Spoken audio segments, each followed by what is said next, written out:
দেখো নদীর জল কত শান্ত আর সাফ। ঠিক বলেছিস বাপন, তবে এই নদী আমাদের দুই গ্রামের মধ্যে দূরত্ব তৈরি করার কারণ হয়ে দাঁড়িয়েছে। কিন্তু আমাদের পূর্বপুরুষরা কেমন মিলেমিশে ছিল, কিন্তু এখন সবাই নিজের নিজের স্বার্থ রাখে। তোমরা কি সত্যিই ভাবো এই নদী আমাদের আলাদা করতে পারে? এই তো তোমরা প্রতিদিন এই ঘাটের পাশে এসে দেখা করো। কথাটা ঠিক বলেছিস, আসলে আমরা নিজেরাই নিজেদের মাঝে দূরত্ব বাড়াচ্ছি।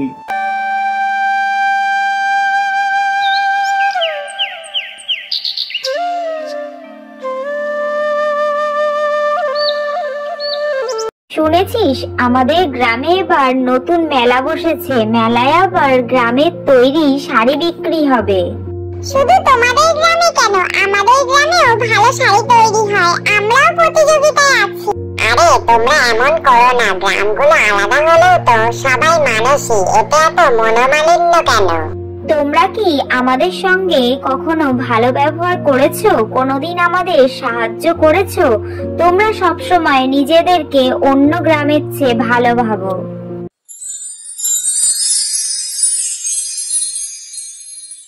এভাবে চলতে পারে না মিনা, আমাদের গ্রামগুলো একসাথে থাকতে পারলে কত ভালো হতো। তাই তো, আমরা কি পারি কোনো সমাধান করতে? আমরা কিছু একটা করতে পারি যাতে সবাই মিলে ভালোভাবে একসাথে থাকতে পারে। ঠিক বলেছিস, আমাদের ছোটদেরই হয়তো এই দায়িত্ব নিতে হবে। ওই গ্রামের হরেন কাকুকে বলে এই কাজটা করতে হবে। চল কিছু একটা করি, তবে গ্রামের সবার সত্যটা মেনে নিতে হবে যে প্রতিযোগিতা নয়, ঐক্যই আসল।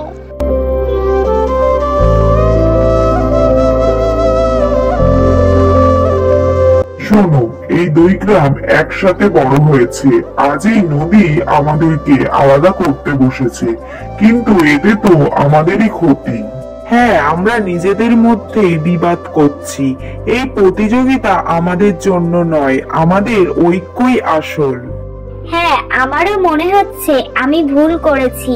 আমাদের উচিত সবাই মিলেমিশে একসাথে চলা।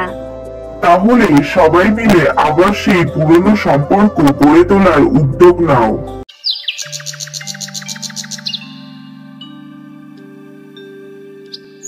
আজ থেকে আমরা এক হব, এই নদী আমাদের দুই গ্রামের মাঝখানে থাকবে না। আজ থেকে এই নদী আমাদের জন্য কেবল পার নয়, আমাদের বন্ধনের প্রতীক হবে। পর থেকে নদীর কারণে দুই গ্রামের মানুষের মধ্যে আর কোনো বিভেদ রইল না। তারা সবাই মিলেমিশে একসাথেই থাকতে লাগলো। একসাথেই থাকাই তো শক্তি।